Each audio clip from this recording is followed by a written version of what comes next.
Okay. So this is, so we are recording this, right?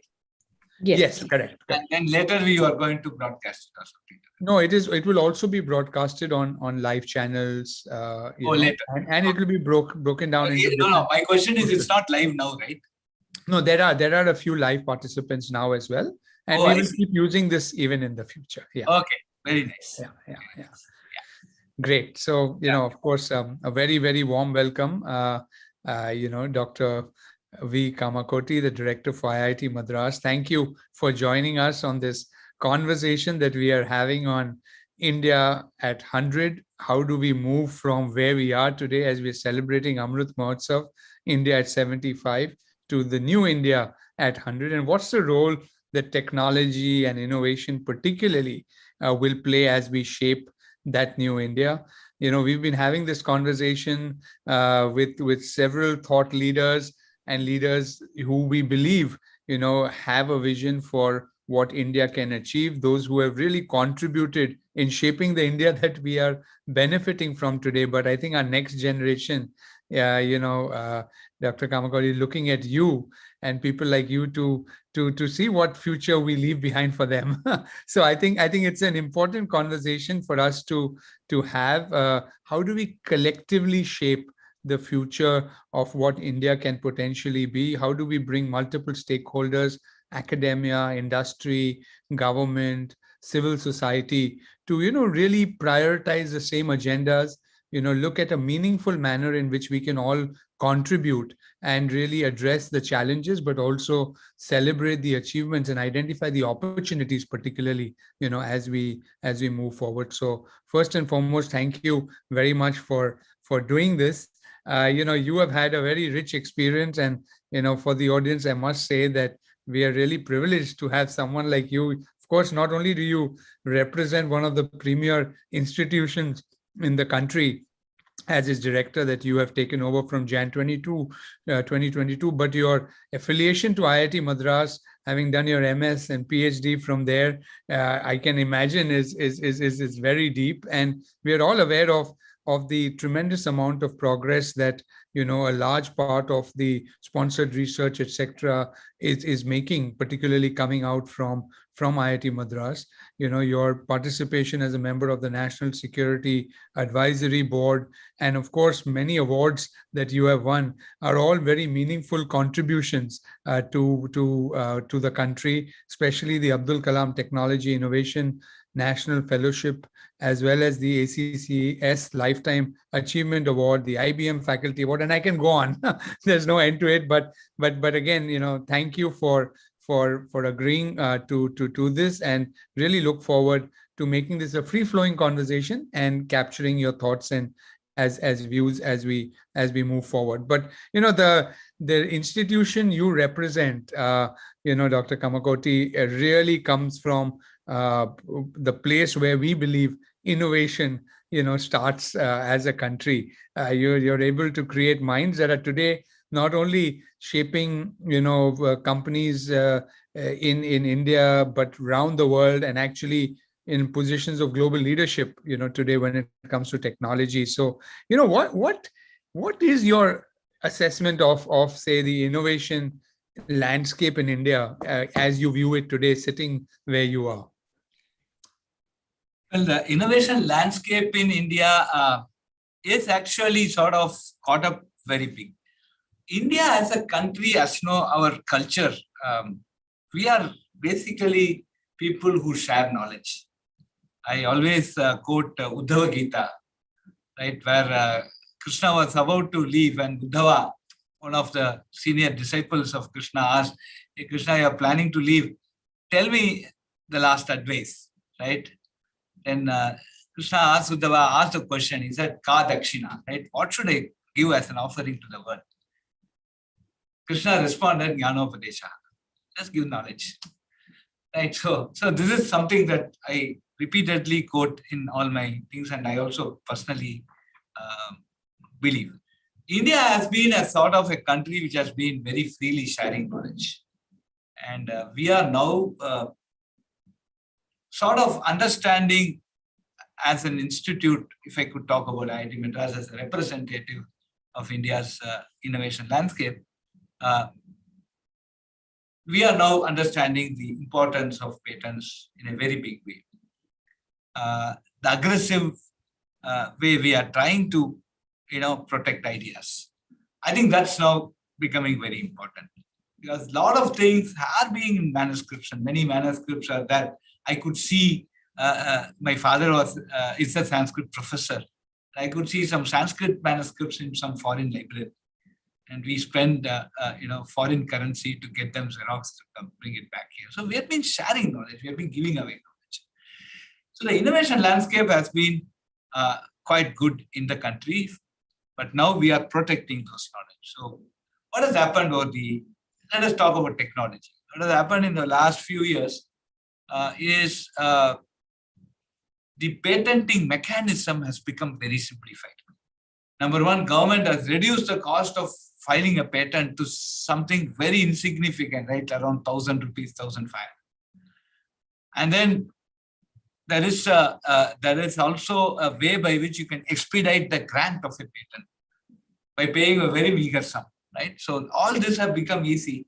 So the government as such has provided a mechanism where we can protect and patent our ideas. So that is one very important point, according to me, in our innovation landscape. Now, when these ideas get protected, these ideas are any country, if you want to become a technology leader in any technology, for example, today, 5G, we need to have the standard essential patent in our name. If India has to become a technology leader in, say, communications, some of the standard essential patents of communication should be with India or Indian companies. That's a must. And that is something that we have started realizing, and we have been filing a lot more. All institutions have now taken up separate innovation cells, and they are protecting the ideas. So protecting the idea is the first initial step for having a very vibrant innovation landscape. Innovation landscape actually becomes vibrant only if there is a return. Like, I do an innovation, it reaches a lot of people, fine, and then it should bring back some good things back to the innovator to sustain him or her, and sustain the institute which has been supporting, or sustain the organization which has been supporting. So that is one phenomenal change that has happened over the last few years in the innovation landscape. Other than that, today, all ministries, when they give project funding, today there are research basically given for what we call as exploratory projects, where you think of some blue sky research, which is very futuristic. In addition, there is a significant amount of grant that is being given for projects with short-term goals. Short-term means 5 years goals, wherein in 5 years, your idea should translate into a product of good local relevance, global relevance, probably a good global market, and should be a sort of a part of a large-scale disruption that may happen in the technology. So such type of what you call as a mission mode type of projects, which are target oriented, which is not blue sky, those projects has now enabled a lot of entrepreneurship, a lot of ideas to flow, a lot of product ideas to flow, and then leading to a lot more of entrepreneurships. Every college today, almost every college, which is more than 20 years of existence, would today have a technology-based incubator, which is nurturing this innovation to convert into a product held by a startup which they have incubated. So this is happening in a very, very big way. And this is also one of the important hallmarks of our current innovation landscape. There is now a big thrust on interdisciplinary project. Today, if I say I am a computer scientist, it doesn't make any sense. I am an engineer, right? That makes sense. I need to understand a lot more about other disciplines to finally make a system that can be used for any common good, For example, IIT Madras recently announced a septic tank cleaner, right? And robo, which is going to stop the manual scavenging across the country. It is something I personally, I believe that this is a very interesting stuff. Now, this innovation, though the problem definition looks simple, took multiple years to specialize that, to see that, proper action, the system does the act properly. And there are a lot of innovations that have gone in, and some patents and publications that have flowed out of this simple problem of trying to make a robo that can clean septic tanks. So the innovation landscape in that way is also in the right direction. And many disciplines have come in, like medical technology, agriculture, space technology, with a lot of interdisciplinary interventions. And these are all fueling more and more research and more challenges into the innovation landscape. And ideas surrounding that, solving problems in this domain, innovative ideas are something that are flowing, that have started flowing out, and that will be flowing for a long time to come. So these are my assessment of today's innovation landscape.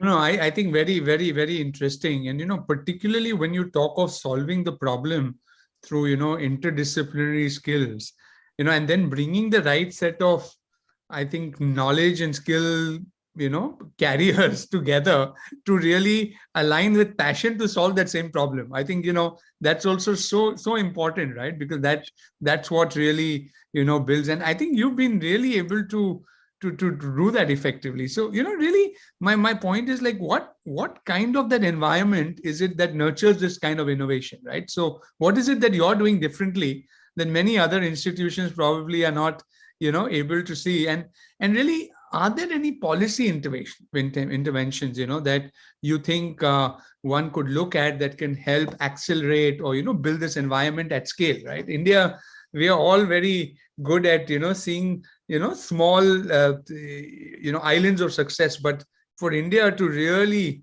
position itself on a global stage, we need, really a lot of success at scale. So what could some policy interventions be to make that happen? Yeah, absolutely. So that's very interesting. So the secret behind IIT Madras trying to do this very successfully has been two directors before me, right? Professor Anand, my predecessor's predecessor, and my predecessor, Professor Bhaskar, has been having a common idea, right? There has been continuity for 20 years. So this is not something that could happen overnight.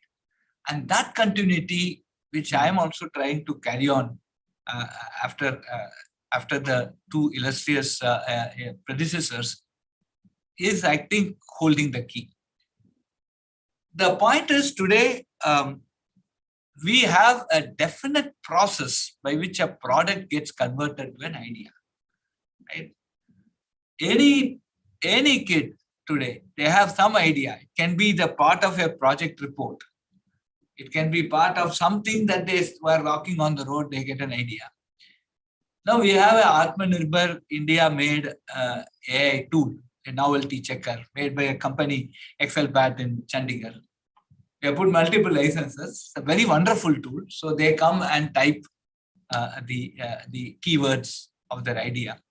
What the tool does is it gives competing patents, competing ideas that is very closer to them. What is the novelty of this idea? What would be if it is going to become a product? What could be the products? And what is the total addressable market for those products? So lot insight it gives. And they have put a lot more of artificial intelligence there. So it also gives you relevant inputs. So if you ask for X, it doesn't talk about Y. It gives very close.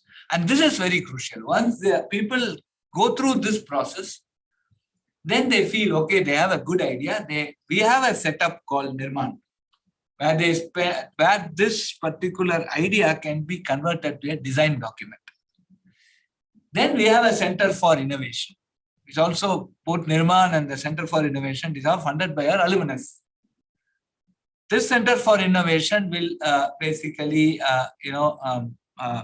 convert this design into a prototype. Then we have 5 incubators. We have a health technology incubator, we have a bio incubator, we have a rural technology incubator, we have cyber physical system incubator. Then we have a mother incubator, which is outside all these 4. So 5 incubators, they can go to one of them and they will incubate them and help them do the startup. Today we have people whom we have employed, auditors, who can enable creating a startup within 1 week, right? Everything settled, incorporation, name, everything. It's now a well-oiled system. And basically, these guys have to only sign papers. So that is one thing. The moment their startup comes, then we have 2 of our illustrious alumnus, Gopal Krishnan and Deshpande. They have funded a center called Gopal Krishnan Deshpande Center, which actually does mentoring. And our incubation cells and our incubators also mentor these people, connect them with investors, try to get some purchase orders for them. And so that also happens so that we become successful. So this whole cycle is something very important, and we have oiled it over a period of time. And that is something is very key for us. And our research also, every kid, so there are kids who in the 3rd year, they say they are CTOs of a company. And that gives a good feel, right? And we are encouraging those things. And these are some things that are that have shaped IIT Madras, reach whatever simple success that we have got. And we want to do 10x, right? Our dreams have just started. And the Amrit Kaal of next 25 years, we see an exponential growth in this type of activities. No, I think building upon your 20 years of work, what you said is so critical, right? And therefore taking this longer term vision is definitely, very important. And then the foundation building blocks, create exponential outcomes. You mentioned about Chris and, Deshpande and all of them. They've all been involved in this process, particularly Chris from the inception of India at 75 on the foundation. And we've always looked at how do we use technology as a very strong pillar, both for economic development as well as for moral leadership for us as a country, right? And I think, every time technology is used in a startup, particularly in some shape and form, we are changing things in a more affordable manner, at a more scalable manner. And particularly, you talked of AI, right? Because now AI is now an underlying technology across pretty much every industry sector. Somewhere US, China have really taken a lead on India, but still solutions when it comes to being solved, it's about smart AI, right? So just thought maybe if we go a little more into that particular technology, right? Where do you see AI really making a big difference today, right? Especially looking at some of the things that you're seeing. I know Chris talks about the whole brain research center also that you have at IIT Madras, and where it's not really artificially replacing intelligence, but also going into intuition eventually to be able to solve problems, the way the human brain does. So a lot of excitement happening in this space, but some thoughts around this particular technology. Yeah. So AI technology today, with respect to socio-economic impact, AI has now turned out to be a good aid in helping us make decisions. If you say AI will alone make the decision, it may take a lot more time. But AI has an aid to making decision, a solid aid to making decision. I think that is coming out very well, right? So many places, specifically when we are looking at, I can give a lot of examples across. I was the chairman of the AI task force. At that time, I had an opportunity to look at multiple domains, and then we could get out lot more examples for that. Very simply, if you even take your two-wheeler today, a predictive maintenance of the two-wheeler based on some data that, some sensors that you have put inside can give you. I think that itself is something.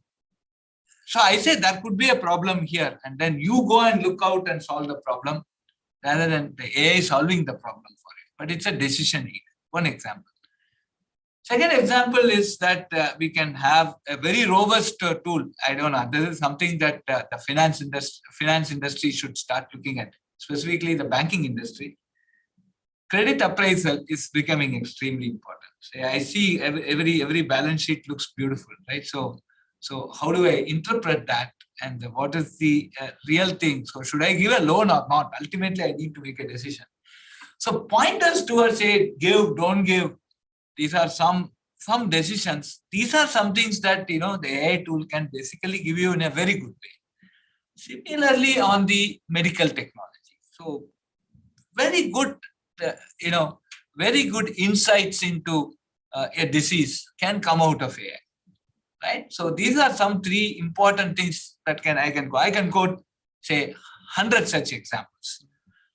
AI has been successful as a complete decision maker if the cost of misprediction is less, right? It will rain today. It can be an AI tool which will tell you it will rain today. But then if it doesn't rain, nobody is going to sue you in the court.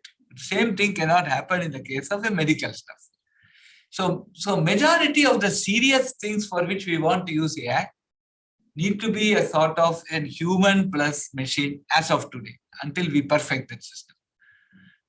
And the reason for this is that, one, availability of data. Second, so we have so much diversity even in a disease, right? So how cataract can manifest itself. If you take a picture of an eye affected by cataract, there could be multiple varieties of pictures, and each variety can indicate the presence of cataract or not presence of cataract.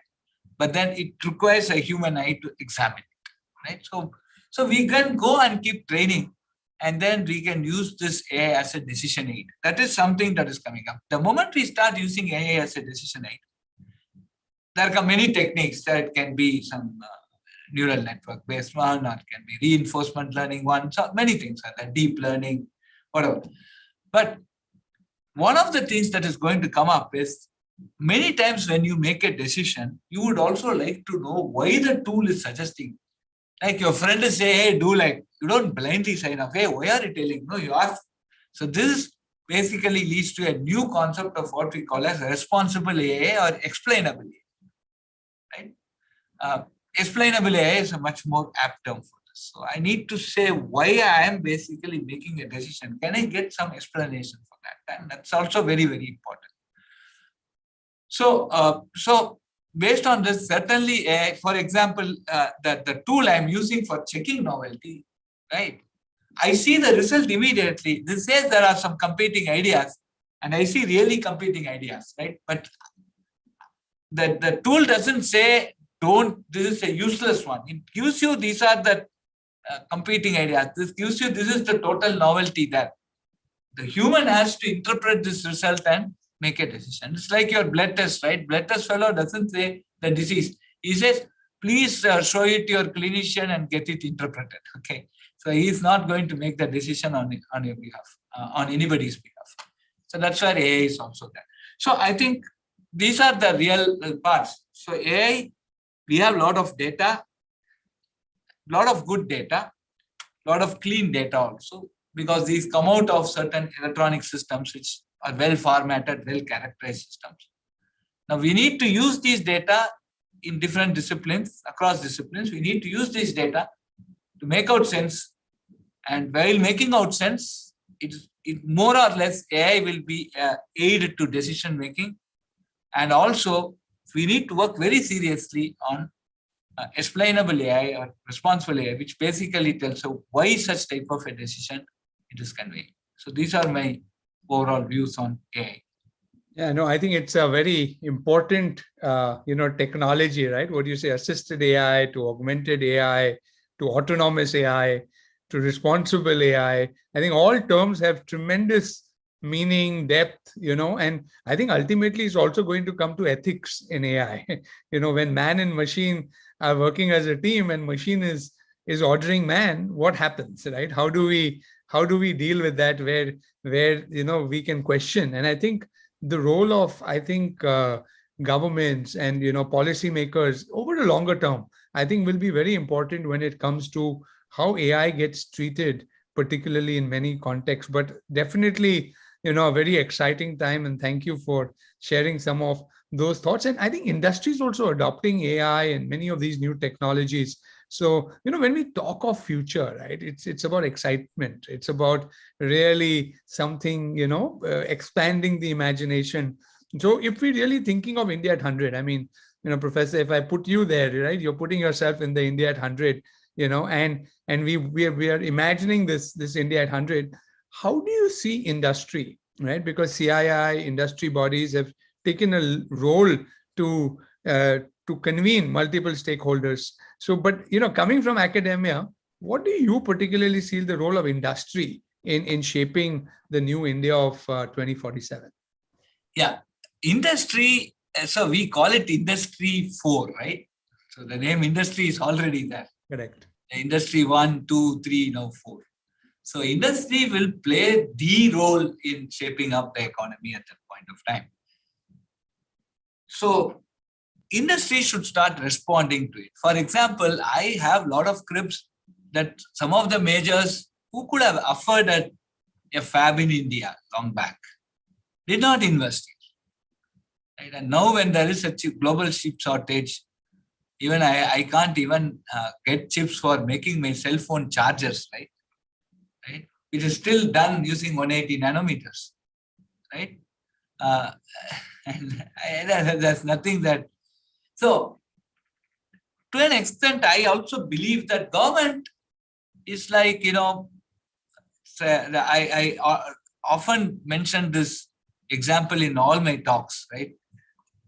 When I go to my old Mahapalipuram road here, there's a placard which says Pondicherry 163 kilometers.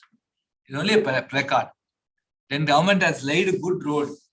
You have to buy your own car, hire your own car, put your own driver, put your own fuel and drive it. It can give you certain basic infrastructure. The placard will not run with you till Pondicherry. Right? They're very, very important. So the industry today, some industry majors who can actually now be in a position to invest money must take a calculated risk and investment, right? So when we want Atmanirbharta, first we need Atma Vishwas, correct? They should have confidence in the country. They should start investing money and they should nurture startups to come up, right? They should contribute to the capacity building. So unless they do that, it becomes a chicken and egg problem, right? So for example, I am a big industry. I have business today. I am getting a lot of things. If I import, I have no problems. Everything I can put together and then I can just sell and go on. Correct? So my problem gets solved. But that is not in the interest of the country. Today we have a global chip shortage. We are not getting chips for our electronic control unit in two-wheelers. Simple two-wheelers, right? We are not able to get electronic control. So now, what do you do? Right? So in the interest of the country, I think the major industry today should start investing, should have confidence first, confidence that India can do, as a country can do, and then start nurturing the startups, contribute heavily to the human capacity building. I think these three are extremely important. Unless we do that, nothing would come up. Even with respect to fab, right? Today, we need to have startups who can basically help running the fabs, right? Setting up a fab is like buying a car. Then you need a driver and you also need mechanics. Driver to drive the car on a daily basis. So equivalent, run the fab, operate that fab on a daily basis.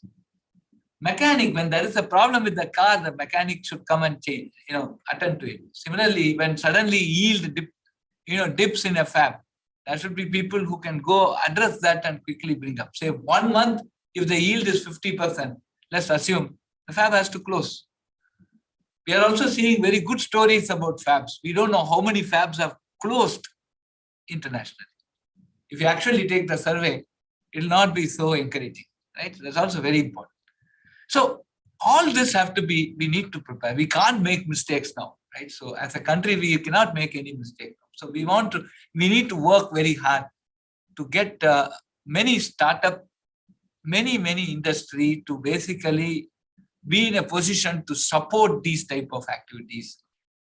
Right? So I just gave semiconductor as an example. So every discipline you take, you need to have that expertise.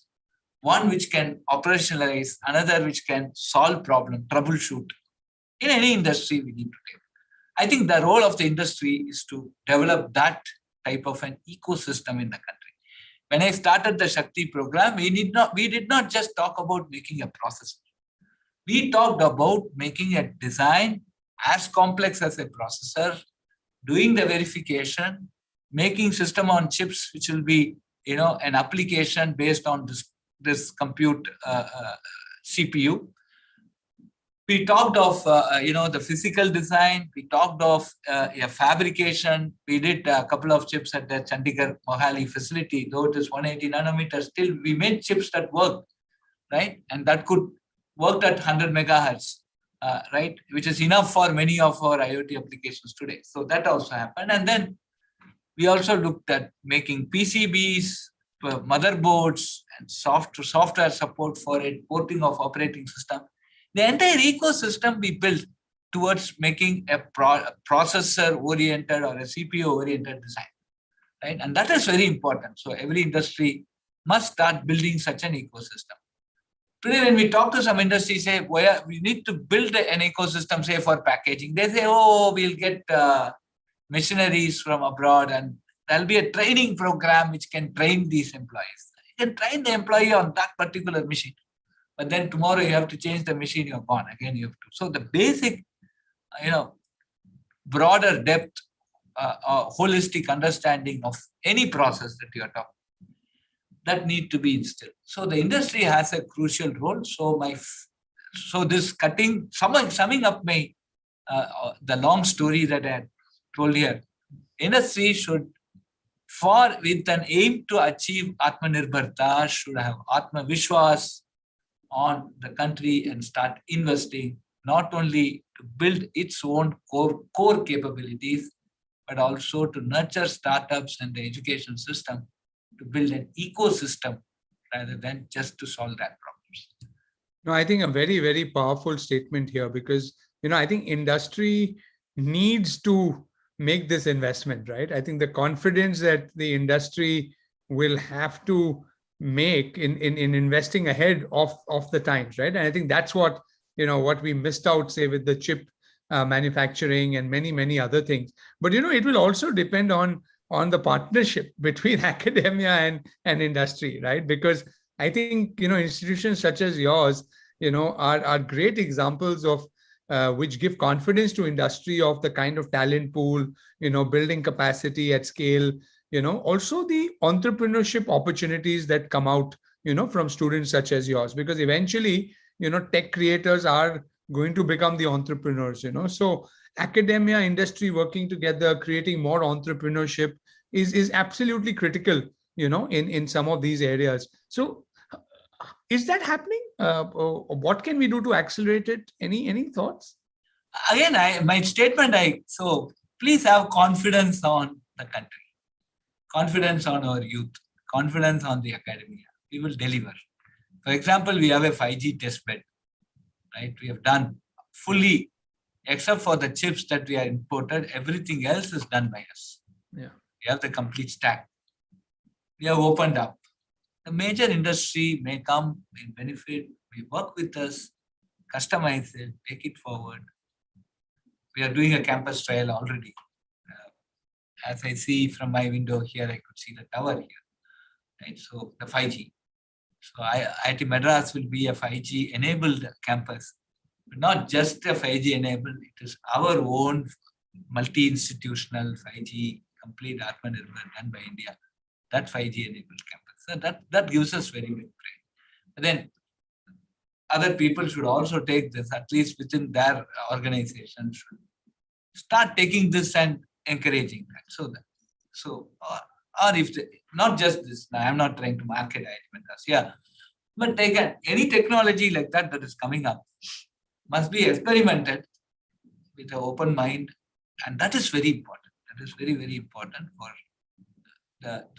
the industry which are going to basically take these technologies to the end user. Right? We are academia. We have just done certain things, but then we believe that we can do. So let us set certain acceptance criteria, push it to that acceptance criteria. And then to push it to that acceptance criteria, what is the acceptance criteria? When it will be ready, and what will make you happy? And what is it that we need to work together to make this design successful? These type of proactive steps we are ready to take. Industry also should come with academia, and we need to bring it up. And unless we do it, this is going to be futile. In many of the CIA meets, I used to tell this, right? AI, what does government do? What will the government do? If you are a bank, you have so much data, right? You need to get the data. The data scientist today is paid around 7 to 8 lakhs a month. How many data scientists have you hired? Come on, put those things. So government can't do anything. Government can basically give you a PDPR, NPDPR. Okay, that's the end of the story, right? After that, what will the government do? You have data, it's your data. You put AI tools, you start investing money, right? I'm giving another example. I've been talking about 5G. Now I'm giving an example on fintech. Right? Fintech today, we need a lot of solutions. So UPI has become very big, right? So we need fintech. There are a lot solutions that are necessary, and you have to invest money, right? Otherwise, you will be buying some commercial tools outside and making a masala and doing something. Okay. This is something. This is an important thing. So this is where the academia industry collaboration will come very strong, and we want to take it forward. And this is a ongoing cycle, right? Because as you invest, you will invest more, you'll get better outcomes, you'll get better solutions at a global level. You as a company become stronger. Enterprises from India need to become much larger in size and scale. And I think all of that will happen, as a virtual cycle. As a virtual. Correct. See, sometimes, Rajan, the point is cautious friendship is contradictory in terms. Yes. Industry, academia are friends, but very cautious friends. I think that should break now, and we should open up. Yeah. And quickly, boost it and take it forward. Over a period of time, it will come. Nothing, it need not be. There can be very phased investments on this. But investment should happen, and quick investment should happen. Yeah. No, absolutely. And before I come to, what's your blueprint for Amritkal and your vision or your dream, there are one or two questions that we can just take before we come to that. There's a question that has come, is that promotion of innovation at grassroots, right? In a country like India is absolutely important.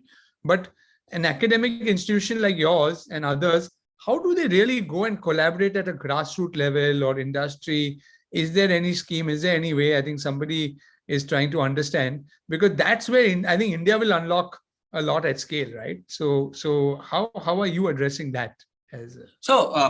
We today we have set up what we call as rural technology centers. Rural means it's not really rural, but it is anything outside a city. We call it semi-urban towns, and rural villages. Okay.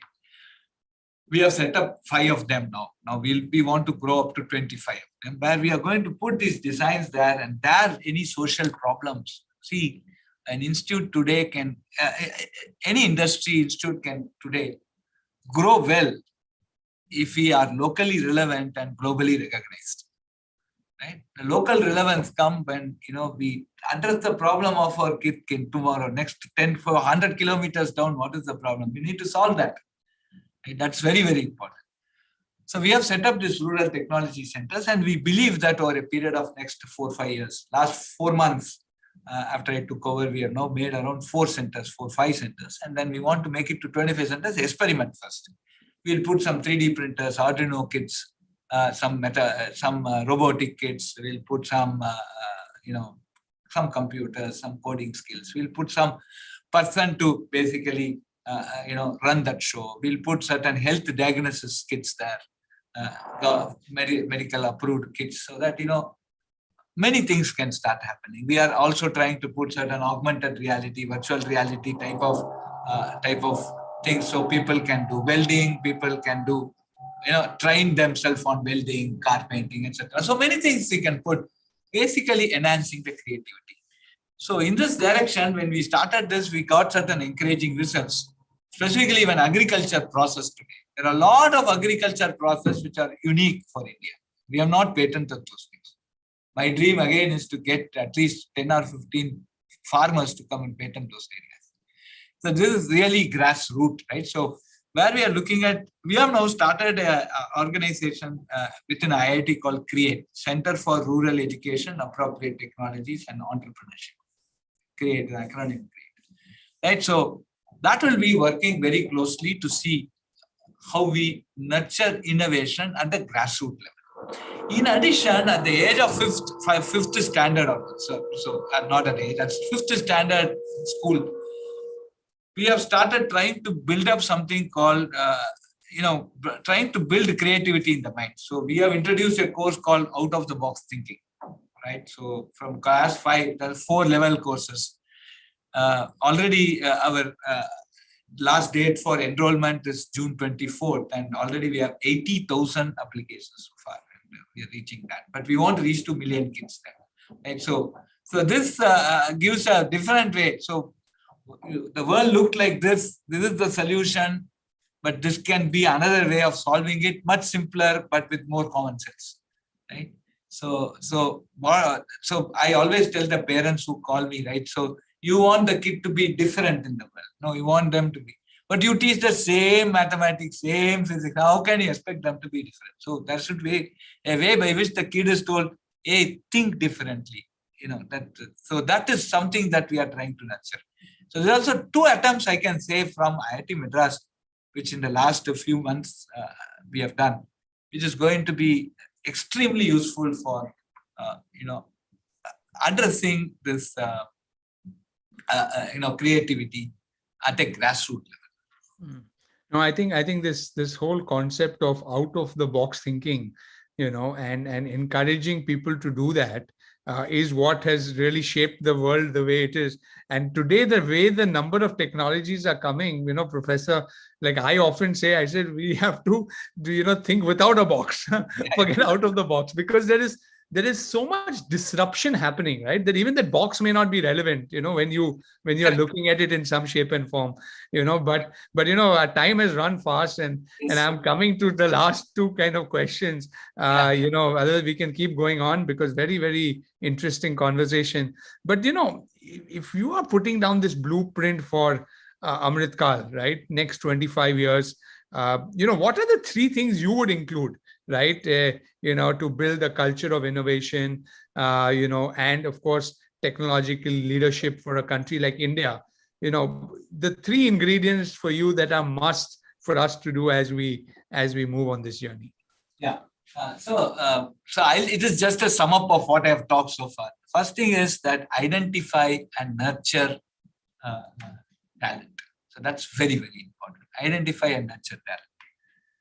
Now, bring about a regular survey on trying to understand the possible technological interventions to social problems and socially relevant problems. And that is going to be the second very important thing. See, people, I don't know what problem exists. I have never done agriculture, right? I'm an organic farmer, right? I know what it means to make a grain of rice, right? So the moment one grain of rice is wasted, I know how much the farmer has actually toiled to get that rice, right? So this appreciation of, the difficulty people are doing, and then what would be the probable solution for this, this is extremely important for us. And that is something crucial. And the third important thing is today, the matching. See, I have a lot of talent here. I have a lot of issues at one end. Where did the Swayamvar happen? Where will the issues and this I have told in many CIA meetings of our Chennai chapter also, right? You arrange this Swayamvar, where startups, the established industry, they come and tell these are all the problems, and let the startups listen. And then 10 days later, the startups can come, hey, you told that problem, here is a solution. Match them. These 3 are certain building blocks that are extremely important in the blueprint for having real Amrit in this Amrit Kal, right? So this is my view. No, no, absolutely. So we've got this corporate startup connect that is now happening, and you're seeing larger companies now actually even acquiring startups and making them the drivers of their future.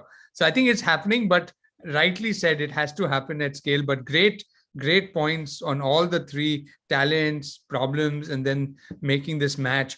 And lastly, as we all know, we cannot create a country that we cannot imagine, right? If we don't dream it, there's no way it's going to come true. So if you had to put down, your dream, what is your dream for India? If you had to say, I have a dream for India, how would you complete that statement? Yeah. 1947, Mahatma Gandhi got us social independence. 2047, we should get technology independence. We should be extremely, I have a dream for India that it should be a technology superpower. Technology completely self-sufficient in the area of many areas, but I have some areas in my mind which I feel it's going to be important, like semiconductor, telecommunication, space technology, medical technology, and agriculture. These are the 5 major areas that I am very passionate about and I dream. And India should get the technology independence in terms of complete self-sustaining Atmanirbhar position in these 5 areas. And I think that will be the basic building blocks, and we go leaps and bounds after that. 2047, I'll be 78 years old. And hopefully I'll be there to witness this. No, absolutely. And along the way, we are going to keep tapping into you to help you shape this journey to this technological, independence. I think it's such an amazing, what a lovely conversation, how time has flown, Professor Kamakoti. It's just been great, but really, thank you for all your comments, for your interventions, the way you've articulated, the future of India. One thing is for sure, that we know that the technology growth and the wave is happening, whether we like it or not, with people like you in the chair there. But I think we need to see how all of us can work together to make this dream of yours and of many young people and many stakeholders come true together. So once again, thank you very much, and I'll take you on over this journey to engage deeper, to inspire many others, especially from industry, to play a more meaningful role. So again, thank you so much for your time. Pleasure talking to you. Thank you. Thank you, Vaishali. Thank you. Thank you, sir. Thank you. I leave, Ranjan. Yes, thank you.